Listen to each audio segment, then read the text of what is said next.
अस्सलाम वालेकुम दोस्तों, मेरा नाम मिराज अहमद है और इको क्लासेस में आप सबको खुशामदीद।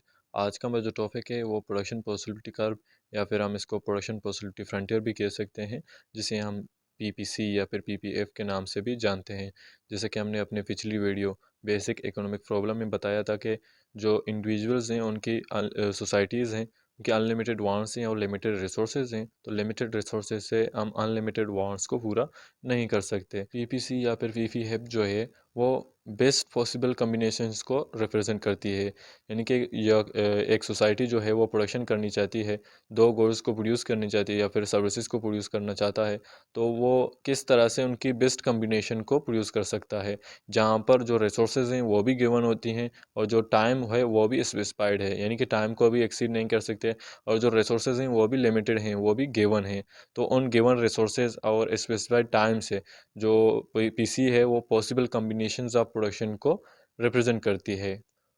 प्रोडक्शन पॉसिबिलिटी कर्व या फिर प्रोडक्शन पॉसिबिलिटी फ्रंटियर की कुछ असम्पशंस भी हैं, जहाँ पर फुल एम्प्लॉयमेंट है, यानी कि इकोनॉमी के अंदर जो भी रिसोर्सेज हैं, जो भी रिसोर्सेज अवेलेबल हैं वो फुली यूटिलाइज्ड हो रही हैं, यानी कि इकोनॉमी के अंदर फुल एम्प्लॉयमेंट है।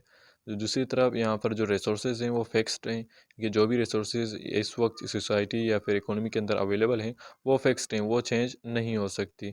तो एक पार्टिकुलर टाइम है, यानी कि टाइम ड्यूरेशन भी सेम है, यानी कि टाइम भी चेंज नहीं हो रही है। हम कह सकते हैं एक शॉर्ट टाइम है, तो शॉर्ट टाइम के अंदर जो फुल कैपेसिटी, यानी कि जो इकोनॉमी है वो अपनी फुल कैपेसिटी में काम कर रही है, यानी कि कोई चीज़ रिमेनिंग नहीं है। जो भी लोग काम करना चाहते हैं उनको काम मिल रहा है और वो काम कर रहे हैं, और जो भी रिसोर्सेज हैं वो फुली यूटिलाइज हो रही हैं, यानी कि इकोनॉमी जो है अपनी फुल कैपेसिटी में प्रोडक्शन कर रही है। लास्ट का अजम्पशन है वो है नो चेंज इन टेक्नोलॉजी, क्योंकि एक शॉर्ट टाइम में हम इसको मेजर कर रहे हैं, तो इसीलिए टेक्नोलॉजी भी कांस्टेंट है, यानी कि टेक्नोलॉजिकल चेंज भी नहीं आ सकती। तो यहाँ हमारे पास पीपीसी की एक शेड्यूल है और हमारे पास ग्राफ भी अवेलेबल है।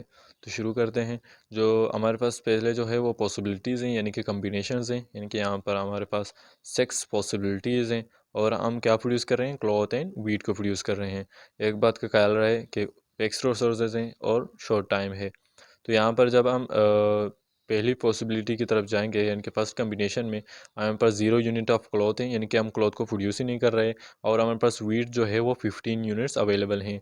जब हम इसको ग्राफ में देखेंगे तो यहाँ पर ए पॉइंट जो है ये है कि यहाँ पर हम वाई एक्सिस में वीट को प्रोड्यूस कर रहे हैं और एक्स एक्सिस में क्लॉथ की प्रोडक्शन कर रहे हैं।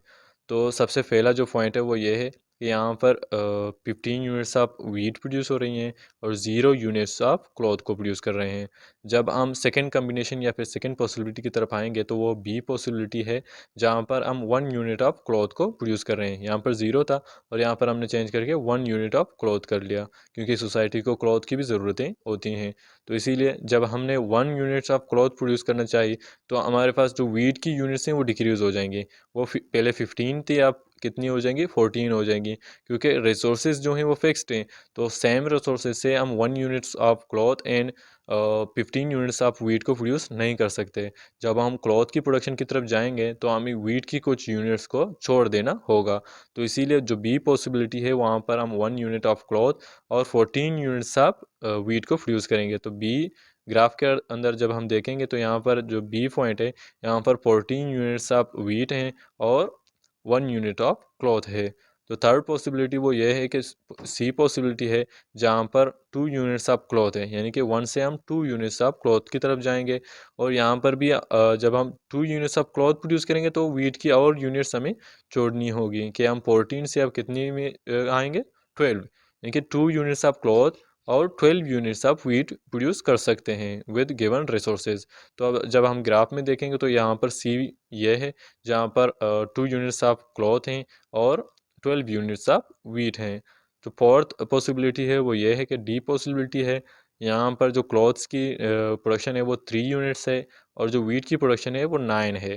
जो 3 एंड 9 है, अगर हम इसको ग्राफ में देखेंगे तो कुछ इस तरह होगा कि डी पॉइंट है, यहाँ पर 3 यूनिट्स ऑफ क्लॉथ को प्रोड्यूस कर रहे हैं और जो 9 यूनिट्स ऑफ वीट को। तो ऐसे ही जब हम जाएंगे यहाँ पर ई पॉसिबिलिटी की तरफ, यहाँ पर 4 यूनिट्स ऑफ क्लॉथ हैं और 5 यूनिट्स ऑफ वीट हैं। और यहाँ पर आप देखेंगे तो एफ पॉइंट ये होगा, ई पॉइंट ये है, तो यहाँ पर 4 यूनिट्स ऑफ क्लॉथ हैं और 5 यूनिट्स ऑफ वीट हैं। तो जैसे ही हम लास्ट कम्बिनेशन की तरफ आएंगे, वहाँ पर एफ कम्बिनेशन है या फिर पॉसिबिलिटी है, जहाँ पर हम 5 यूनिट्स ऑफ क्लॉथ को प्रोड्यूस करेंगे और 0 यूनिट्स ऑफ वीट होंगी। यानी कि जब हम 5 units of we cloth produce करना चाहेंगे तो हमें वीट को छोड़ देना होगा। तो इसी तरह जब हम क्लॉथ्स की तरफ क्लॉथ्स की प्रोडक्शन की तरफ जाएंगे तो हमें वीट की प्रोडक्शन जो है वो कम करनी होगी, क्योंकि हमारे पास जो रिसोर्सेज हैं वो लिमिटेड हैं। उन लिमिटेड रिसोर्सेज से तो हम अनलिमिटेड चीज़ें प्रोड्यूस नहीं कर सकते। इसीलिए जब हम क्लॉथ को प्रोड्यूस करना चाहेंगे तो हमारे वीट की जो प्रोडक्शन होगी वो डिक्रीज़ हो जाएगी। और एक बात का ख्याल रहे, यहाँ पर जो अपॉर्चुनिटी कॉस्ट है, इस ग्राफ में जो अपॉर्चुनिटी कॉस्ट है या फिर इस शेड्यूल से भी आप देख सकते हैं और इस ग्राफ से भी आप देख सकते हैं, जो अपॉर्चुनिटी कॉस्ट है वो इंक्रीजिंग अपॉर्चुनिटी कॉस्ट है।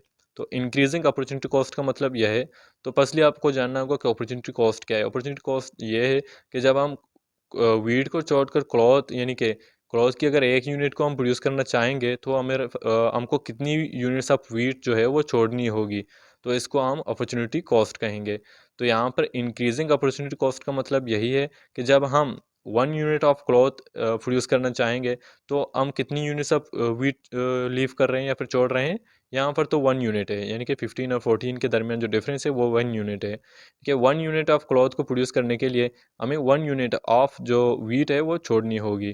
तो जब दूसरी तरफ जब हम फिर से एक और यूनिट प्रोड्यूस करना चाहते हैं, एक एक्स्ट्रा यूनिट जो है प्रोड्यूस करना चाहते हैं, तो इस एक्स्ट्रा यूनिट ऑफ क्लॉथ को प्रोड्यूस करने के लिए हमें कितनी यूनिट्स ऑफ वीट को छोड़नी होगी, 2 यूनिट्स छोड़नी होगी। यहाँ पर 1 यूनिट हमने लीव किया था, यहाँ पर 2 यूनिट्स हमको छोड़नी होगी 1 यूनिट्स ऑफ क्लॉथ को प्रोड्यूस करने के लिए, एक्स्ट्रा 1 यूनिट ऑफ क्लॉथ को प्रोड्यूस करने के लिए। तो इसी तरह जब हम 2 से 3, यानी कि यहाँ पर भी 1 यूनिट का ही डिफरेंस है ना, यहाँ पर आप देख सकते हैं कि जो क्लॉथ की जो डिफरेंस है वो 1 यूनिट है, यानी कि 2 यूनिट से, या जब हम 3 यूनिट की प्रोडक्शन की तरफ जाएंगे तो यहाँ पर हमें कितनी यूनिट्स छोड़नी होगी, यहाँ पर हमें 3, और यहाँ पर हमें कितनी 4, और यहाँ पर 5। यानी कि जो ये डिफरेंस है वो बढ़ता जा रहा है, यहाँ पर 1 है और यहाँ पर 2 है, यहाँ पर 3 है, यहाँ 4 और यहाँ पर 5। इसको हम कहते हैं इंक्रीजिंग अपॉर्चुनिटी कॉस्ट। तो ये है पीपीसी, यानी कि प्रोडक्शन पॉसिबिलिटी फ्रंटियर या फिर प्रोडक्शन पॉसिबिलिटी कर्व, जो बेस्ट पॉसिबल कम्बिनेशन को रिप्रेजेंट करती है। तो यहाँ पर सोसाइटी इन पॉसिबिलिटीज़ से किसी भी पॉसिबिलिटी को सिलेक्ट कर सकती है।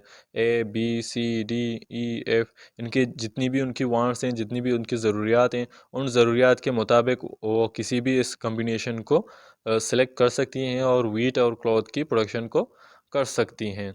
जब बात आती है शिपमेंट की तरफ, यानी कि पीपीसी कब शिफ्ट होगी, पीपीसी के शिफ्ट होने के दो मेन वजूहत हैं, एक है टेक्नोलॉजी और दूसरा है इकोनॉमिक ग्रोथ। यानी कि इकोनॉमी के अंदर ग्रोथ आ जाए, यानी कि इकोनॉमी ग्रो कर जाए तो वहाँ पर जो पीपीसी होगी वो शिफ्ट हो जाएगी। तो दूसरी तरफ जो इकोनॉमी के अंदर टेक्नोलॉजी आए, यानी कि टेक्नोलॉजिकल एडवांसमेंट आए, नई नई मशीनरीज इन्वेंट हो जाएं, तो वहाँ पर भी जो पीपीसी होगी, जो प्रोडक्शन पॉसिबिलिटी कर्व है वो भी शिफ्ट हो जाएगी। तो उन्हीं गिवन रिसोर्सेज से अब जो इकोनॉमी होगी वो ज़्यादा से ज़्यादा चीज़ें प्रोड्यूस कर सकता है। तो आज के लिए बस इतना ही, मिलते हैं अगले वीडियो में, तब तक के लिए अल्लाह हाफिज़।